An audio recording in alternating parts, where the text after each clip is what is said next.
Thank you for being here this morning. I'm John Hage, the CEO of Charter Schools USA. This is one of our high quality and many of our high quality schools across the state of Florida. NPrep is an amazing school. It's a school of innovation. It's a school of wellness, innovation, science, health. We're also focused on financial literacy. It's a very, very big deal today to have the governor of the state of Florida here. I want to introduce our amazing governor, Governor DeSantis. Thank you.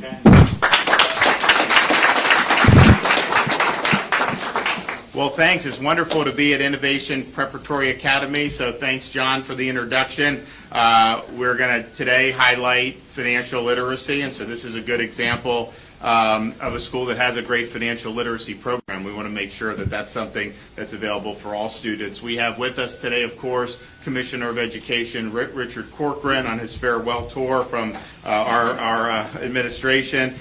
We have Yaneli Espinal at Next Gen Personal Finance, who helps young people learn about personal finances and investing. We have Amy Nadeau, teacher here at Innovation Preparatory Academy. Dr. Sarah Capwell, Deputy Director for Hillsborough, Pasco, and Manatee for Charter Schools USA. Eddie Ruiz, the State Director for Charter Schools USA. Kurt Browning, Superintendent of Pasco County School District. Alan Altman from the school board here in Pasco County. And then, of course, Senate President Wilton Simpson from Pasco County. Representative Demi Busada Cabrera, who was the author of the legislation we're going to sign today, Senator Danny Burgess, local guy, and then Representatives Maggart, Mariano, and Zika. So I want to thank them for their productivity in passing the legislation that we're going to highlight today. We try to really work hard to provide students with the fullest education possible. We're a state that believes in high standards. We want high academic achievement. We want to be able to provide a foundation for students to be able to go to university and do really well if that's the choice that they make. And we're proud of our state university system as being ranked #1 in the nation by U.S. News and World Report, and is actually affordable. We don't let them raise tuition, and so you will not have to go $150,000 in debt if you want to get a degree from a state university in Florida.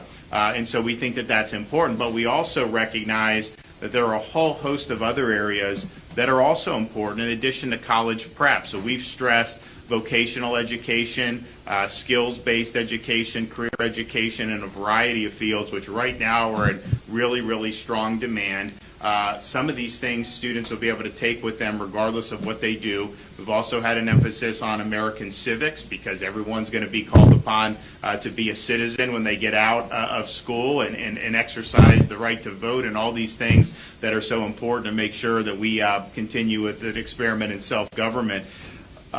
Today, I think, is good because what the bill's doing with financial literacy is really providing a foundation for students that's going to be applicable in their lives regardless of what path they take. I mean, if they go the university route, postgraduate, any of that, they're still going to need these skills. If they go right into the workforce, they're still going to need these skills. And so any different endeavor that you do to be able to be well-versed in financial literacy, that is going to help you. And I think that what we're doing here today, we're going to be signing SB 1054, which was Senator Hudson's bill in the Senate and Representative Cabrera's bill in the House. It will require all Florida high school students to meet a financial literacy 1/2 credit requirement in order to graduate. And so this is something that will start to apply in the 23-24 school year. So students now are going to continue meeting the requirements that are in place at this time. But this will be provide a foundation for students to learn about the basics of money management, understanding debt, understanding how to balance a checkbook, understanding the fundamentals of investing. And so thus far, any financial literacy has really been intertwined with economics courses. Economics is a little bit different than financial literacy. And so we want a strong focus on economics, both micro to high demand fields, which there are very high demand fields in this regard. And so this is building off the work of my administration as well as Commissioner Corcoran to eliminate Common Core, which we did when we came into office. I promised we would do it, and we did it. Our best standards for math actually has financial literacy principles embedded in there Common Core did not recognize financial literacy as something that they had in the Common Core curriculum. And so we think there was a whole host of reasons why we wanted to go beyond Common Core, but financial literacy is one of those things. So today's bill signing, I think, will be well received. I think we're going to continue to work to provide students with the best possible skills that we can. And again, that's a variety of different ways. And so hats off to the legislature for doing this. This is just one of many different announcements that we've been able to have over the last couple weeks. Many of you remember we were actually in Pinellas County when we signed the bill for eliminating the FSA. So we're going to progress monitoring, which will reduce the amount of time that students have to devote to test taking. It provides real-time feedback throughout the various junctures of the school year, both fall, winter, and then spring, and it allows a probably more accurate assessment anyways, but I think assessments that are going to be more student-friendly, parent-friendly, and teacher-friendly. That's a big deal. I mean, this was a hallmark of the school year in the state of Florida for a long time. And there were obviously reasons why that was done, but we also had a responsibility to not just do things, because that's how they've always been done. You do things and figure out there are better ways to do things. And Commissioner Corcoran, I remember he came to me about this, and I said, yeah, look, we've got to be willing to innovate. So we're able to do it. So that's going to be a really, really big deal. That will take effect next year. So there is one more FSA for the students this spring, and then as we get into next year, that will be in the dustbin. So that's really, really significant. And then what we've been able to do for teacher compensation. We started in 2020, Commissioner Corcoran and I proposing increasing teacher pay, focusing initially on average minimum pay, because the fact of the matter is, if you want to recruit good folks in, it's not that people expect to get super wealthy teaching, but you got to be able to make ends meet. And this was even before the Biden inflation. We saw that this was something that was difficult for people. So we did that, and we've done a total of a variety of forms of compensation increases. We've done $2 billion in compensation increases for teachers, and that's all teachers who are public, both school districts as well as charter schools, and that's really made a huge difference. So we're now one of the top 10, maybe 5 states, depending on how you calculate it, in average minimum compensation. There's only 12% of school districts across the United States have an average minimum salary of above $40,000. Only 12%. In Florida, 92% of our districts do, because of our efforts. And so we're going to continue to build on that. But however, because we had such a strong response from the legislature in previous years, this year we did the most money ever in this teacher categorical for compensation, $800 million, and more of that is weighted for additional compensation increases for teachers who are experienced, who are not necessarily at the minimum. And when the minimum is not just starting, it's anybody. So we've raised the minimum above where a lot of experienced teachers had been, particularly some of the younger ones. And so they're all swept up in those increases too. But then also being able to do salary increases for folks who have been teaching a long time. So that's a really big deal. And so we were able to highlight that. I haven't signed the budget yet. You got to go through all the different line items, but I was able to announce yesterday, that $800 million is approved. You can take that to the bank, and so teachers can expect an increase in compensation. So we've been able to do that, and we've got other things we're going to be highlighting over the next days, weeks, and months. But today is something with the financial literacy. Wasn't necessarily the most discussed piece of legislation during the legislative session, but I think it's going to have a really positive impact on student achievement and student success. And so I appreciate what the legislature did on this. I look forward to signing in the law momentarily, but before I do that, we've got a great motley crew of speakers here, so we're going to bring them up and let them have some time. So we'll start with our Senate President, Senator Simpson. And I want to thank the governor for his steadfast work on education. We were very proud this year, obviously around $800 million of teacher pay raises. Last year was over $500 million. So we've had a very good emphasis on our K-12 education system the last few years. We believe that will obviously lead to much better outcomes, as a generational poverty can be broken through your K-12 system. less abuse in the homes and things of that nature as we continue to educate our population, and we need to attract the best that we can.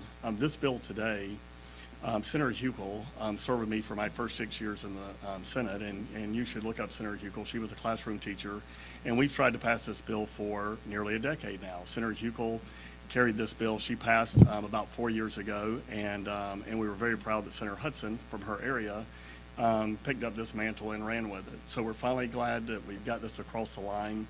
With the rise of our gig workers, with the rise of student debt and things that can go wrong in lives at a young age, that prevent our economy from growing, right? That prevent folks from coming out and starting businesses because they're in debt or buying their first home or any of those things. I think this is very important. I appreciate the governor's work and the work we're going to do here today in signing this piece of legislation. And thank you, Commissioner Corcoran, for your work in this area. And I think this is going to make a big difference for our state moving forward. Thank you. Okay, Representative Demi Busada Cabrera.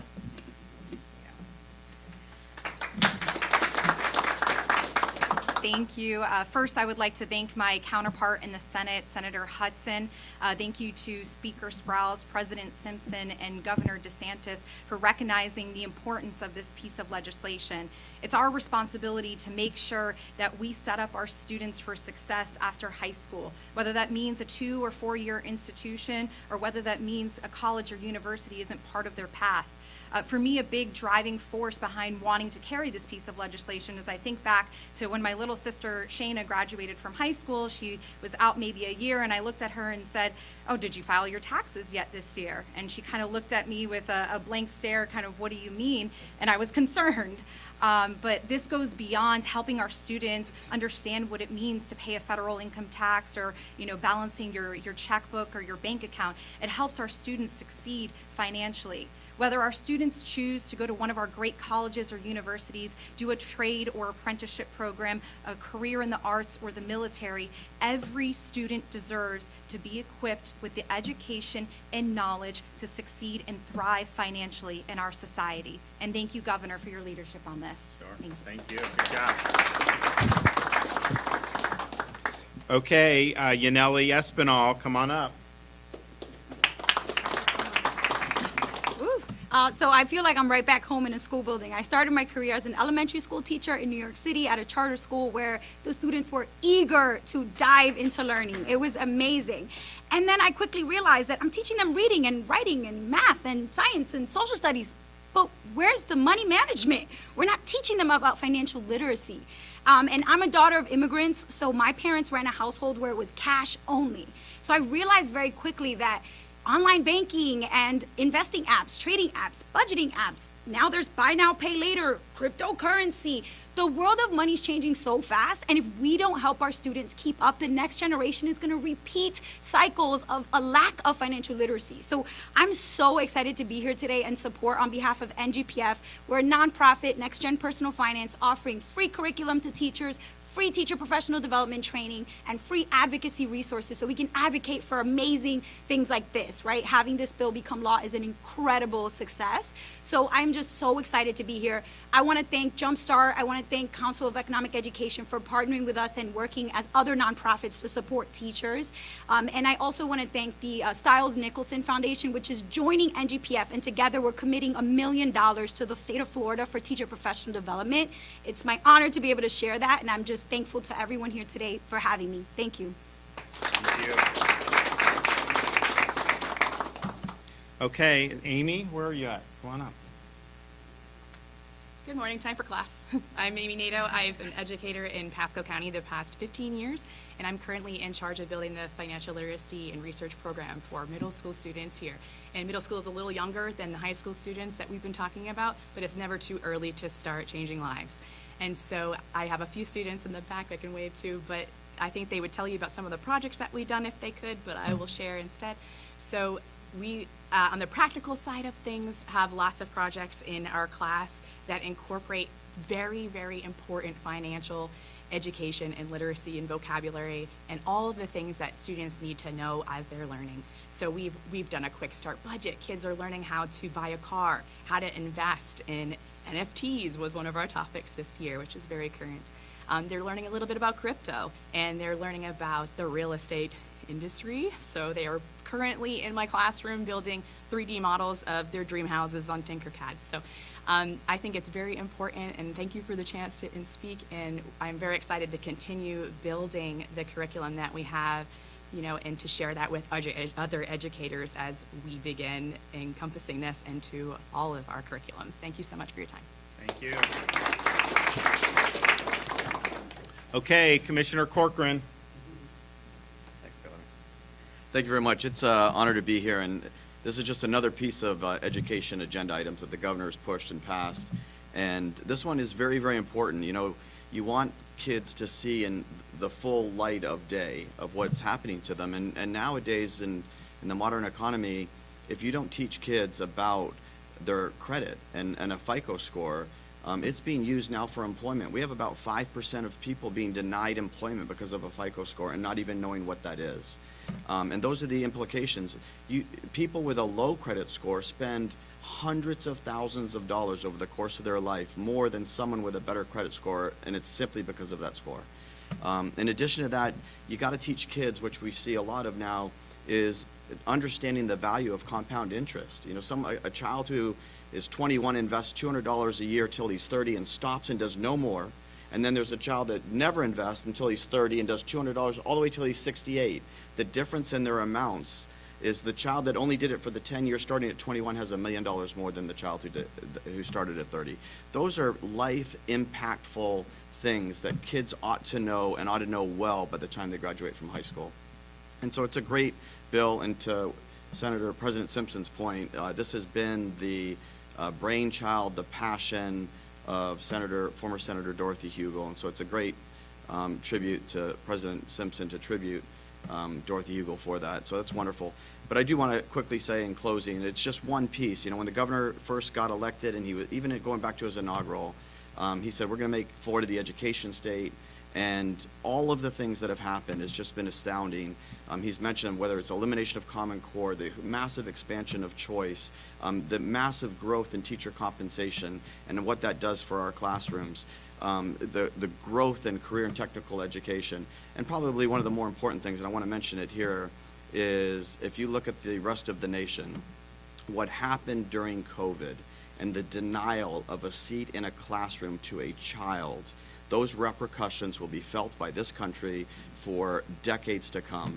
And Governor DeSantis laid down at the very get-go, we will open our schools to any single child who wants a seat in a classroom. And it's been a profound impact. I also want to give a credit. We're here in Pasco County. Superintendent here in Pasco, longtime Pasco resident. Norm, he was my supervisor election when he was 22. When I registered, but Kurt Browning and Pasco were fantastic, opening up schools, not masking kids. Pasco was just a great ground zero county, and we thank you for that. But more importantly, Governor, what has been accomplished in the last 4 years in education under his leadership has been hands down by any metric the most dynamic, expansive educational enlightenment period at any point in time in this country's history. And so we thank you for that greatly. All right, well, let's get it back.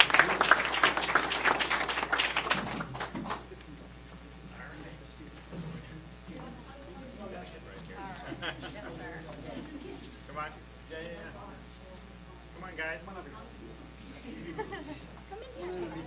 Get right over here. Come.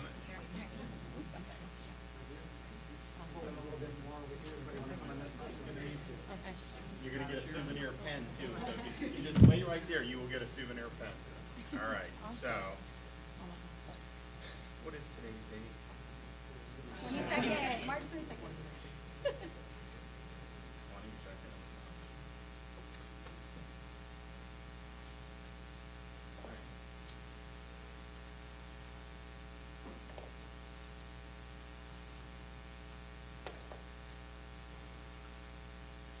Okay, there we go, we got it.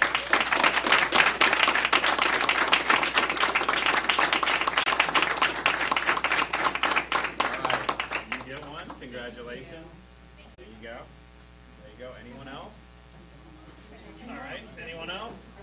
go. All right. Well, good job, guys. We're looking forward to doing this. Thank you.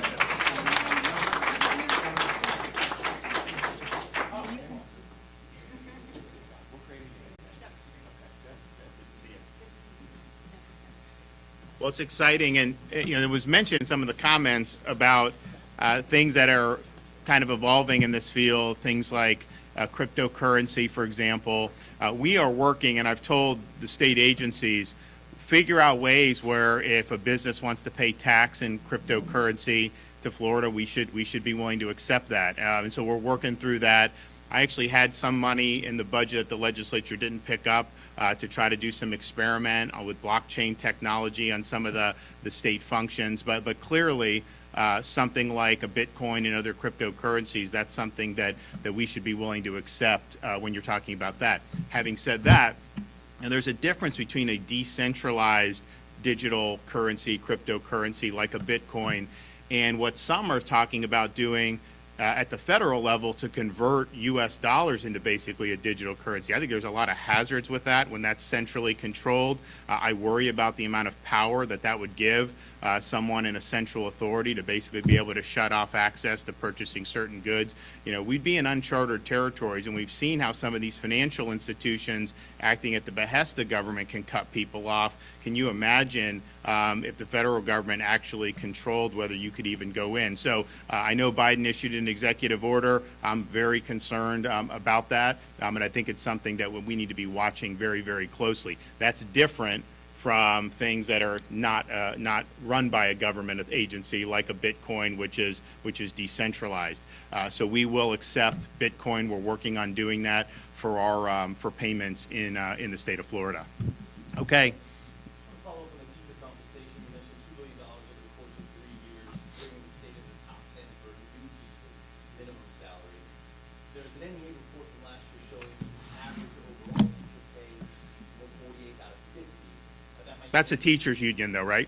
Well, the NEA, that was their report. Right, but they're a teachers union, Yeah, right? Yeah, and I don't know, that was a 2020 report, so it might not include these latest increases. Yeah, no, I don't think it has it all. So I think a couple things. And real quick, just to go, I just want to ask you, they say that there's a compression of salaries because these new salaries are great for starting teachers, but that means that some of the veteran teachers aren't getting as much. They say there's a lot of rules and laws in place about how they can allocate that money. Is there a way for you to maybe address veteran teachers on how you can remove some? So a couple things on that. What we did by doing the average minimum, that is not just starting teachers. So if you look where some school districts were for what the bottom salary was, and then where we're at now, there was a whole host of experienced teachers that got increases as a result of that. In other words, if a school district is now at $47,500 for the average minimum, prior to me becoming governor, it wasn't just starting teachers who were under it. It was a lot of other teachers as well. So all of them have gotten it. It's not just for starting teachers.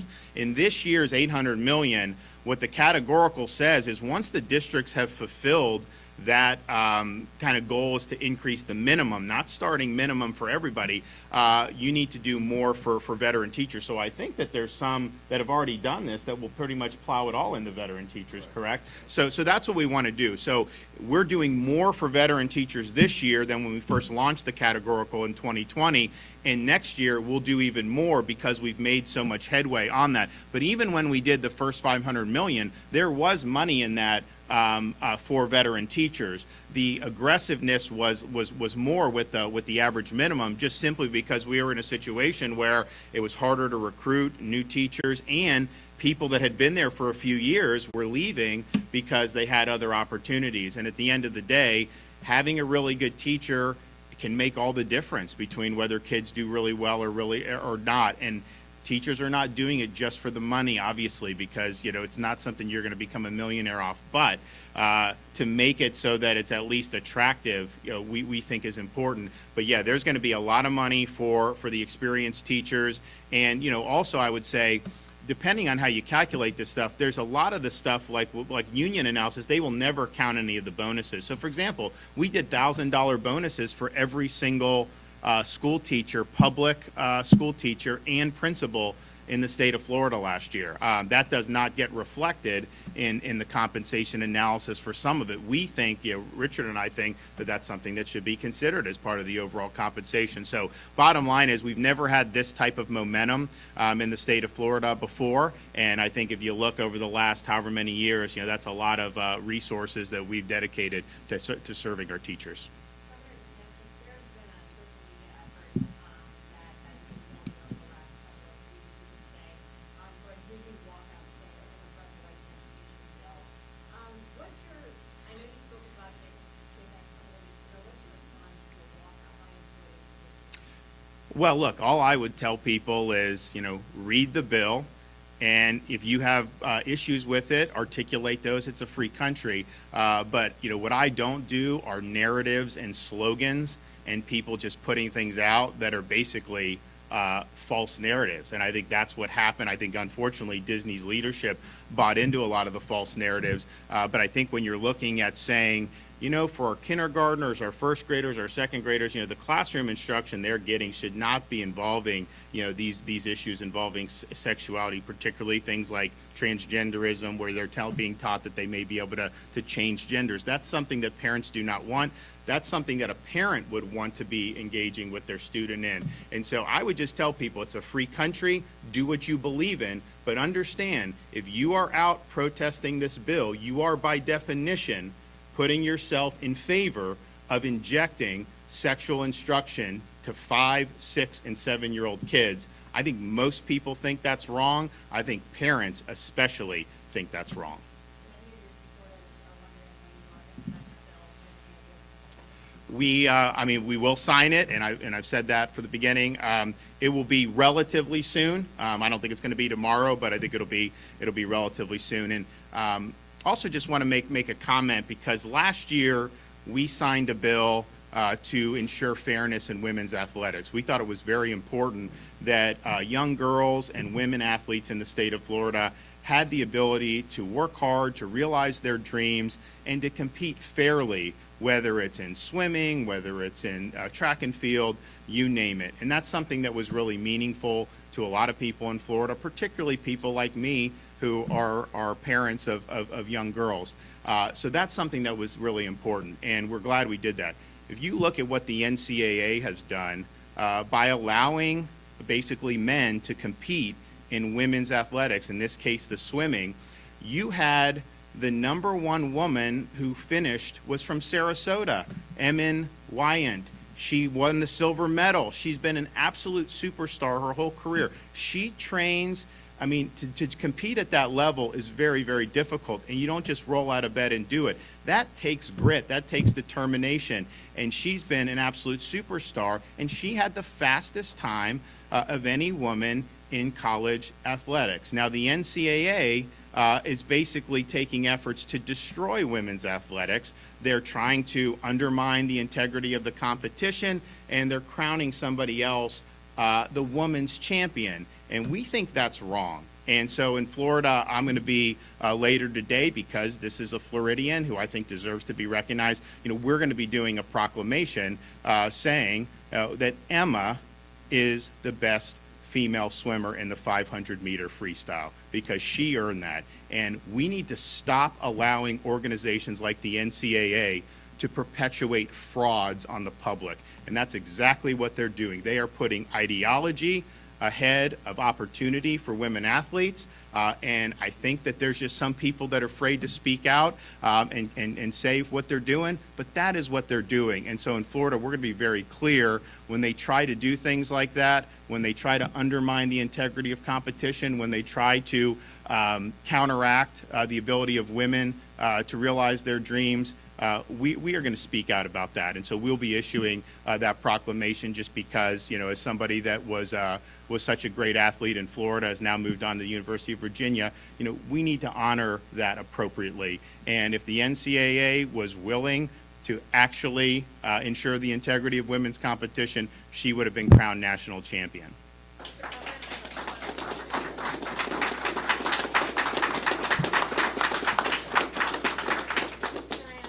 Yeah, sure. Hey, Mr. Jen Titus, I've been emailing back and forth with your office the past couple of weeks. We have a teacher